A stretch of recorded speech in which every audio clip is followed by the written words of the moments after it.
பிரதமரான நரேந்திர மோடி அவருடைய ஆட்சி தான் மாநிலங்களை அழிக்கிற ஆட்சியா, மாநில மொழிகளை சிதைக்கிற ஆட்சியா, பல்வேறு தேசிய இன மக்களை ஒழிக்கிற ஆட்சியா, பல்வேறு பண்பாடுகளை கொண்ட மக்களோட நம்பிக்கைகளை சிதைக்கிற ஆட்சியா, அரசியல் சட்டத்தால் உருவாக்கப்பட்ட அமைப்புகளை டம்மியாக மாத்தி இன்றைய பாஜக ஆட்சி நடந்துகிட்டு இருக்கு. ஒரே நாடு, ஒரே மதம், ஒரே மொழி, ஒரே உணவு, ஒரே தேர்தல், ஒரே தேர்வு, ஒரே பண்பாடு, ஒரு கட்சியின் ஆட்சியா முதல் அமைஞ்சு ஒரே ஒரு தனி மனிதரின் அதிகாரத்தை குவிக்கத்தான் அது பயன்படும். பிறகு அந்த தனி மனிதர் வச்சதுதான் சட்டம். அவரால் அங்கீகரிக்கப்பட்ட சிலருக்கு மட்டும்தான் அதிகாரம், அவரால் ஆசீர்வதிக்கப்பட்டிருக்கக்கூடியவங்களுக்கு மட்டும்தான் நிதி மூலதனம்னு ஆகிடும். பல்வேறு பரிணாமங்கள்ல வரக்கூடிய பாசிசத்தை நாம் வீழ்த்தி ஆகணும். பாஜகவோட பாசிச கோரமுகத்தை தொடர்பு பரப்புரையின் மூலமாகத்தான் வீழ்த்த முடியும். எல்லாத்துக்கும் மேல மக்கள் நலன்தான் முக்கியம் என்ற அந்த புள்ளியில நாம ஒன்னா இருக்கணும். The union decides the minute details of the centrally sponsored schemes, making them one size fits all across the states, which are having vastly different local conditions. Of late, the union is also insisting that these schemes, funded jointly by the union and the states, should be branded as union schemes. Very strong reservations in reducing schemes with national priorities, publicity for the ruling dispensation at the center, with the states being made to act as vehicles of propaganda. States need to have full freedom to spend in the items constitutionally allotted to them.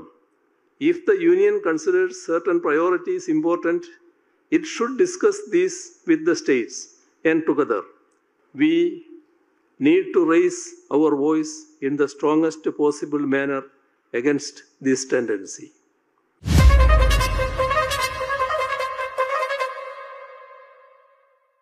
மதுரையை தூங்கா நகரம் என்று சொல்லுவோம். ஆனால் அந்த தூங்கா நகரம் இன்றைக்கு சிவப்பு மாநகரமாக மாறியிருக்கு.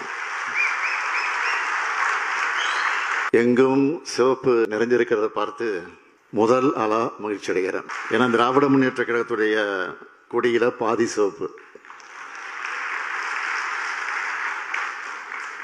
கொடியில மட்டுமல்ல, எங்கள்ல பாதி நீங்க, உங்கள பாதியா இந்த மாநாட்டுக்கு வந்திருக்கக்கூடிய என் பேர் ஸ்டாலின்.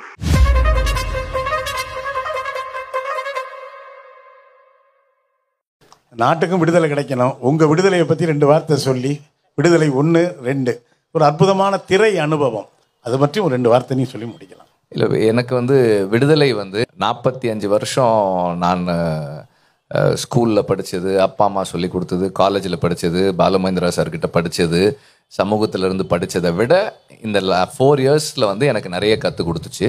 ஏன்னா நான் நிறைய வாசித்தேன், நிறைய மனிதர்களை பற்றி தெரிஞ்சுக்கிட்டேன், நிறைய தலைவர்களை பற்றி தெரிஞ்சுக்கிட்டேன். அண்டு அந்த படம் பண்ணுறதுக்கான மிகப்பெரிய மோட்டிவேஷனாக எனக்கு இருந்தது என்னென்னா, நமக்கு தெரிஞ்சது மேடையை அலங்கரிக்கிற, அலங்காரமாக பேசக்கூடிய, கவர்ச்சி இருக்கக்கூடிய தலைவர்கள் மட்டும்தான் நம்ம கண்ணுக்கு தெரிஞ்சவங்களா இருக்காங்க. ஆனால் தலைவர்கள் என்பவர்கள் மக்களோடு மக்களாக நின்று சண்டை போட்டு அந்த மக்களுக்கான விடுதலையை வென்றெடுத்து கொடுக்குறவங்க தான் தலைவர்கள். அந்த தலைவர்களை நமக்கு தெரியவே இல்லை. அது மாதிரி ஒரு ஆயிரக்கணக்கான தலைவர்கள் நமக்கு இருக்காங்க, இங்கேயே இருக்காங்க. ஒவ்வொரு ஊர்லேயும் ஒவ்வொரு தெருவுலையும் ஒரு தலைவர். ஒரு மக்களுக்கான ஒரு பிரச்சனைனா முன்னாடி போய் நிற்கிறாரு, அடுத்த தலைமுறையை உருவாக்குறாரு. அடுத்த தலைமுறையும் ஒரு பிரச்சனைனா போய் நின்று முன்னாடி நின்று கேள்வி கேட்கறதுக்கு போகிறாங்க. அதை உருவாக்குறது அவங்க நம்புகிற தத்துவம், அவங்க பின்பற்றுற தத்துவம். விடுதலைக்கு முன்னாடி வெறும் சினிமா மாணவனாக இருந்த நான் இப்போது சினிமா மாணவனாகவும் ஒரு மார்க்சியன் ஸ்டூடெண்ட்டாகவும் இருக்கிறேன். எந்த ஒரு சமூக அமைப்பும் மார்க்சியன் பிரின்சிபிள்ஸ் மேலே கட்டமைக்கப்படலைன்னா ஏதோ ஒரு கட்டத்தில் மக்களுக்கு எதிர்நிலைகளை போய் நின்றுடுன்றது என்னுடைய நம்பிக்கையாக இருக்குது, என்னுடைய புரிதலாக இருக்குது. ஸோ இதெல்லாம் நான் இந்த 4 இயர்ஸில் நான் கற்றுக்கிட்ட விஷயங்களாக இருக்குது.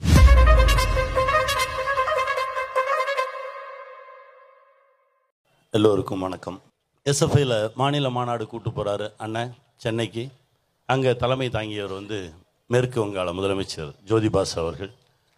எல்லோரும் டீ வாங்குறதுக்காக வரிசையில் நிற்கிறோம். எனக்கு முன்னாடி அவர் நிற்கிறாரு. எனக்கு இன்னும் பெரிய ஆச்சரியமும் அதிர்ச்சியுமாக இருந்தது. சிஎம், ஆமாம் சிஎம், வெஸ்ட் பெங்கால் சிஎம், ஆமாம் சிஎம். அப்போ அவரை பார்க்குறேன், அவரோட பேசுகிறேன். ரொம்ப எளிமையாக எல்லாரோடையும் உட்காந்து பேசிட்டு இருந்தாங்க.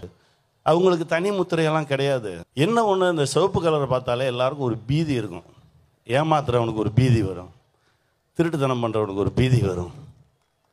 அது ரொம்ப சந்தோஷமாக இருக்கும். என்னடா வந்துட்டான்டா அப்படிம்பாங்க.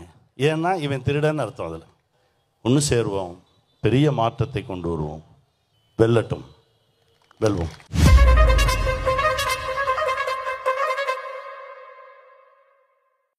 ஏன்னா ஒரு கம்யூனிசம் அப்படின்னா என்ன அப்படின்ற அந்த சித்தாந்தத்துக்குள்ளே போய் பேசும்போது ரொம்ப ரொம்ப எளிமையாக இருக்குது.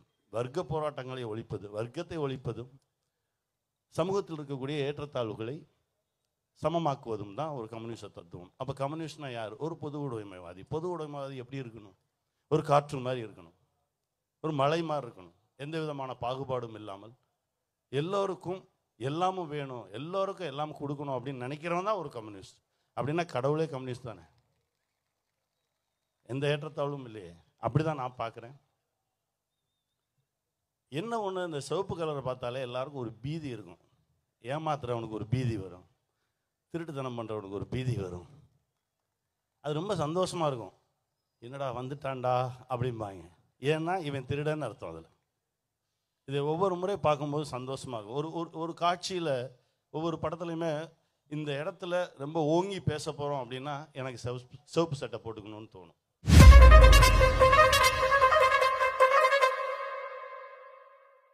இந்த கலை இலக்கிய விழா இதெல்லாம் அவங்க பாராட்டுவாங்க.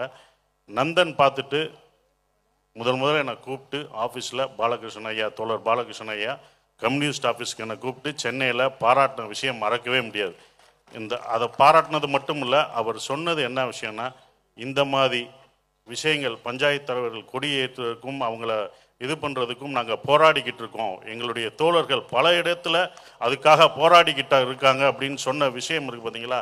நம்ம கரெக்டாக தான் சொல்லியிருக்கோம் அப்படின்ற ஒரு தலைவர் சொல்லும் போது தான் அது நமக்கு தெரியும், நம்ம கரெக்டான ஒரு விஷயத்த இந்த படத்தில் சொல்லியிருக்கோம் அப்படின்ற ஒரு இது. அது எனக்கு ரொம்ப மறக்க முடியாத ஒரு விஷயம். அதை பாராட்டணுன்ற அவசியம் இல்லை.